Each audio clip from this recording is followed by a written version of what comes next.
क्या कहते हैं उसको, आपके ख़ानदान में बच्चों की फौतगी का अगर रेशो निकाला जाए तो आम घरों से ज़्यादा होगा, येस और नो? बच्चे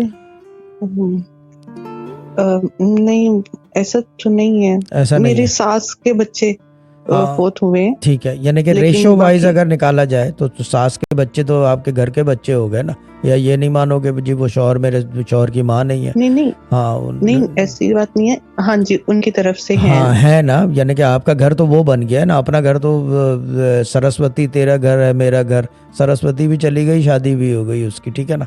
और तीसरी चीज़ जी, ये मुझे बताएं कि क्या कहते हैं उसको,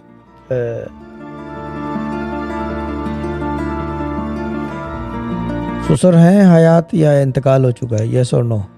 वो वफात पा चुके हैं। हार्ट अटैक, यस और नो? जी। ठीक है। और